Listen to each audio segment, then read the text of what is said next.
I'm Janine Shabilsky, Dean of Academic Affairs at the San Francisco Art Institute. It's my pleasure to welcome you to our 2010 MFA exhibition here at the Fort Mason Pavillion in San Francisco. The San Francisco Art Institute is 138 years old, and every one of those 138 years has been focused on the contemporary moment. That's no less true for the work of the emerging artists that you'll see today. Art Institute students' work is not distinguished by a house style, nor is it confined to any single media. It is a multimedia research-based approach to art, an approach that asks not what art has been, but how art might be in the future.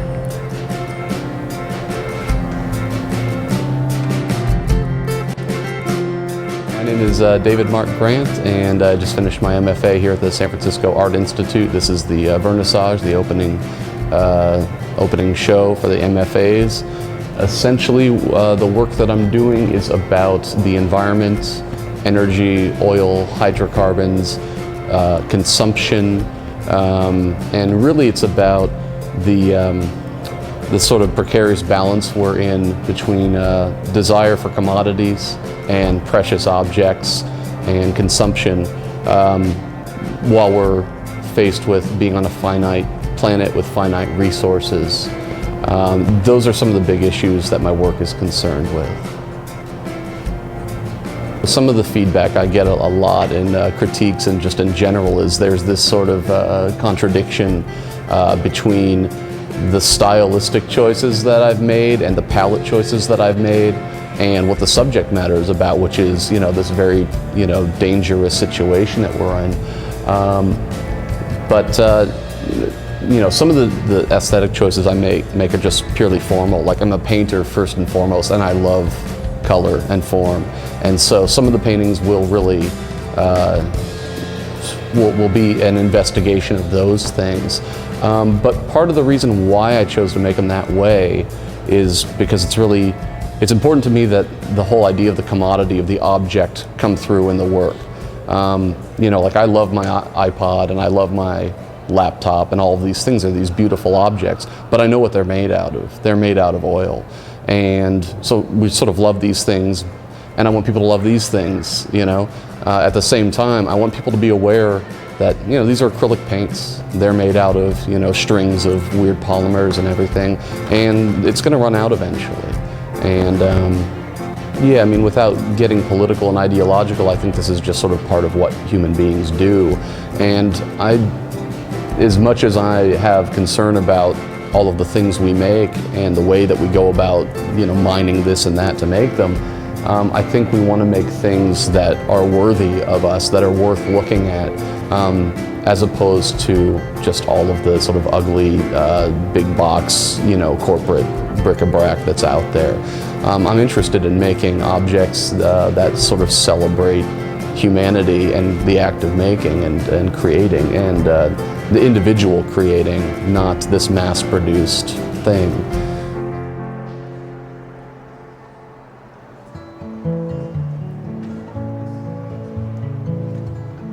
My name is Alexis Arnold. I just graduated from the MFA program in sculpture.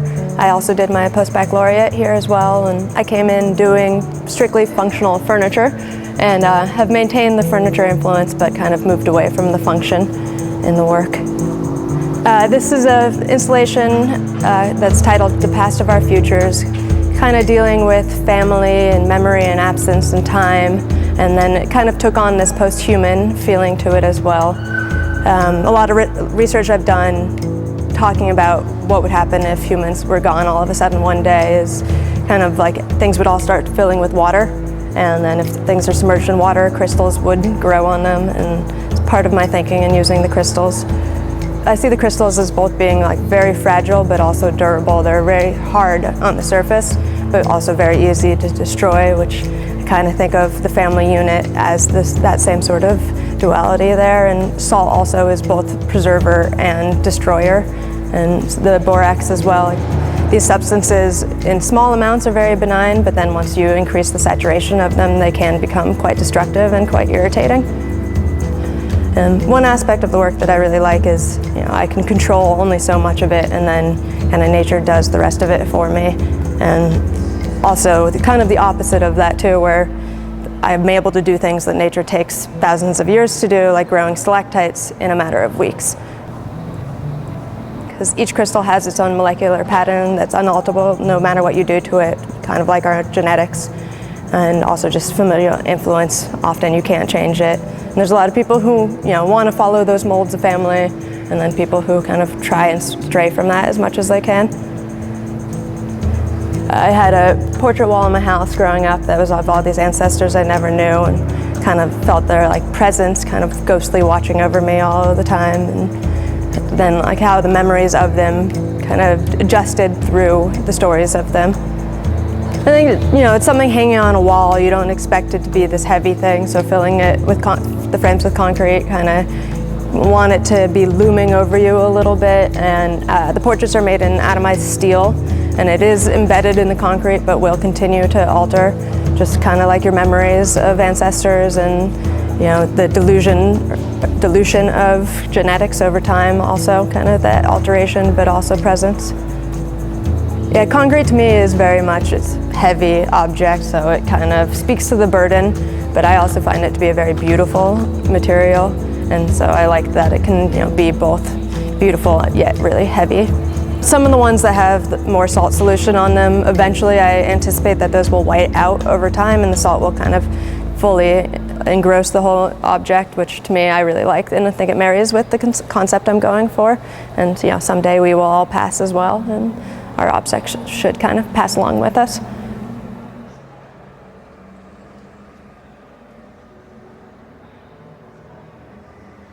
So this is the work of Casey Gray and a fellow MFA colleague here who just graduated. He's showing here at Fort Mason with me. I have sort of an affinity for Casey's work. When he first came to the Art Institute, he was doing these stencil pieces, and he's still doing stencil and spray paint completely. He does a lot of public work, but at a certain point during his development, he started really thinking about these things more as paintings, and they started going from a sort of easy object, image, recognizable, symbolic sort of form, and he started to really play with them. And some of these ones you'll see they've gone to almost a pure abstraction, and so that's what I'm excited about, is that he's taking spray paint and he's doing something with it that isn't usually done with spray paint.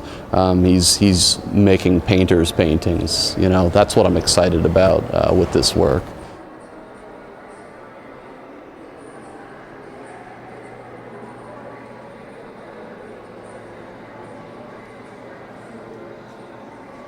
Hi, my name is Mercedes Dormy. I'm a recent graduate from San Francisco Art Institute in the photography department. And my work is exploring the ideas of reconnecting a past and recreating something to make, from maybe segmented pieces to make a new whole. My background comes from mixed areas. I did an undergraduate degree in American Literature and Culture, where I studied Native American Studies, and then for the last about 12 years I've worked on and off on culturally sensitive sites in Los Angeles and Orange County. And one site in particular that I worked on was a big inspiration to the work I'm doing. It was a site in Los Angeles where 1,400 people were dug up, and then they had to go through the process of reburial to another place in that same site. I was taking photographs partly as documentation for my tribe and as a photography student. And one photograph in particular that I took was of a piece of paper with 3 kind of pieces, and one was a Native American prayer, and then there was an English translation of that prayer, and then there were my dad's handwritten notes of pronunciation. So this prayer was something that we performed and kind of said as a group for each person that went through this process of reburial. So through looking and exploring this photograph, you have the impulse to want to preserve it. You have the impulse to think that that's the important piece, that this piece of paper is the important thing in the process. But what I really began to realize is that that paper is no longer necessary because of this reading and saying of the prayer that was written on that piece of paper.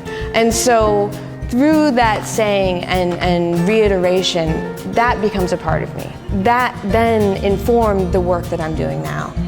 So the objects that I'm working with are all very important to me. They are all either personal or cultural artifacts, things that have been passed down to me, things that I've acquired that have kind of come into my life, and they all exist in separation. And so the whole series I have named Sinews because sinews to me are you know, what holds something together, and it's not linear, it's not direct, it's not like an equation. It's the strange kind of pieces that recombine and create oneness. And so through my process of this practice, I've tried to combine these cultural and personal artifacts in a new fashion and to create something new in the contemporary moment.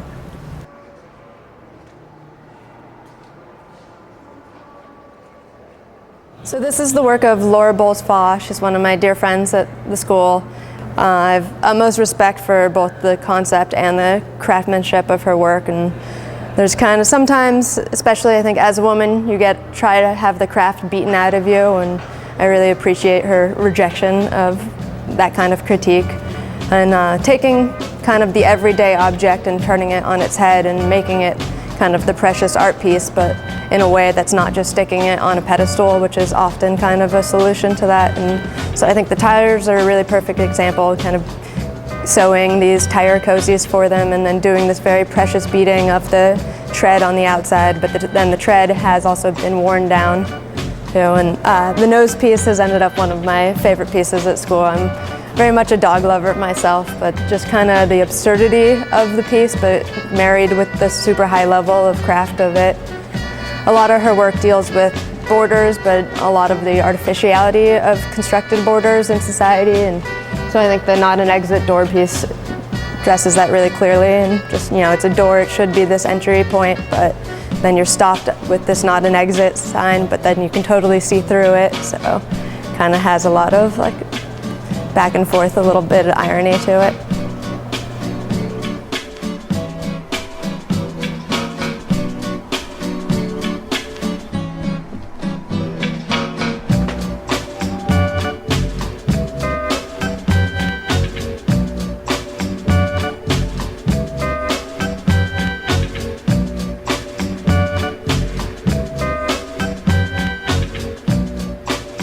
I'm Jennifer Odell, and I just graduated from the Design and Technology department. And my main project is called Travel by Approximation, which is a virtual road trip that I took on the internet. Everything about it is physically plausible. I only went as far in one day as you could drive in a day. I had to stop to eat, to stay at a hotel, and based on the mileage of my actual car. But I never went to any of those places in reality. The trip started in San Francisco and it ended in Tennessee. And in real life it took a year, but in the travel narrative it's 2 months. So it took me 1 year to write and Photoshop 2 months worth of traveling. So I Photoshopped myself into all of the places that I went, mainly on Google Street View. But once I found something on Google Street View, I could then go and look it up further on Wikipedia or TripAdvisor or Yelp, because people are very prolific with their reviews.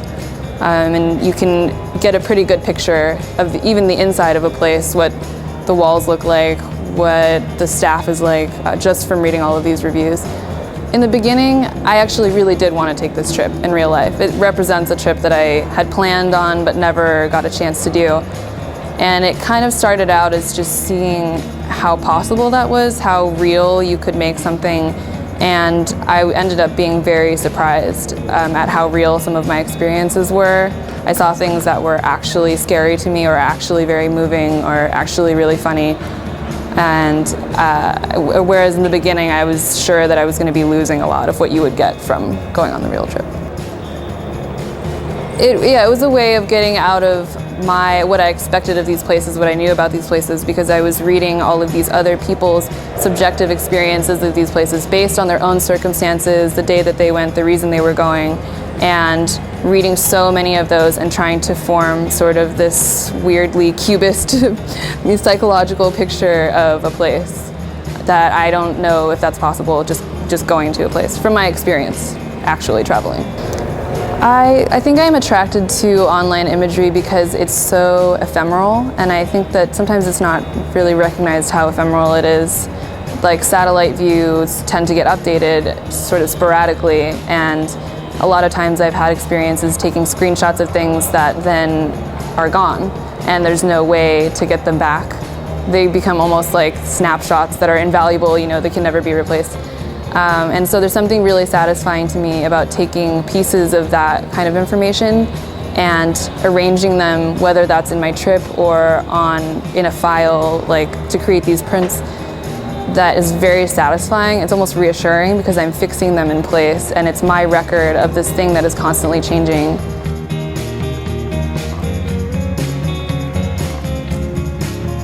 I think one of the things that Luca Antonucci does in his art is to take data and video space and make it into something physical.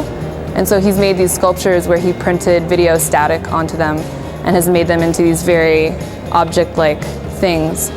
And even though his is much more of a sculpture, physical kind of thing, and my project is very psychological, I think we're both interested in not privileging real physical space over virtual space. I think for both of us it's continuous, and they both exist at the same level of real in both of our projects, even though we're using very different means.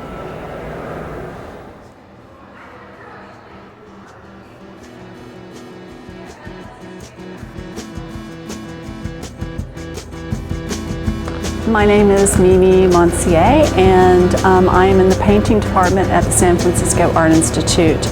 My work is about the production of space, and when I say space, I don't necessarily only mean physical, although I do think about the physical space, but also the psychological, the social, the political, and I do that through the kind of blurring the lines between painting, sculpture, architecture, and movement of the body relative to the bodies of those things.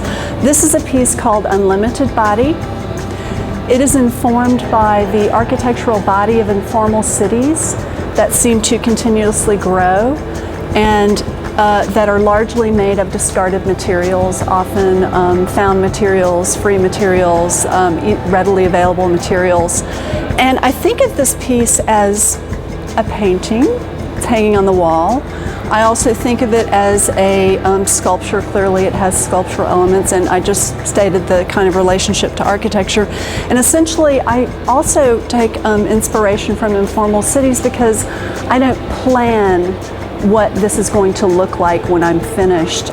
These were actually discarded from a used bookstore. So, books that people didn't want to pay money for or even pick up off the street. There's a lot of really interesting information in here, and I just find it really kind of fascinating that this was discarded. And I thought about this this is my brain. There's all of this information in there. Sometimes it's connected, sometimes it isn't, but it's there nonetheless. I have made several towers with this technique, and each of them has been refers to hubris. This is called Meet My Hubris 2, and although this is not made from cards, it is meant to be quite precarious and also sort of try to be as tall as it can. And I'm very interested in the kind of phenomenal occurrence of countries wanting to have the tallest building in the world, and the kind of hubris related to that, and also our relationship as bodies in space to the concept of height, and how when we're children we're constantly marking our height. That my background is in architecture, and so I'm kind of used to doing sketches and drawings prior to the object actually being made, versus this is actually quite different because I never, this sort of emerges out of the process of making it. Whereas these objects were conceived in first a painting, and then technical drawings, and then fabrication, and then of course interaction with them once they're actually objects. So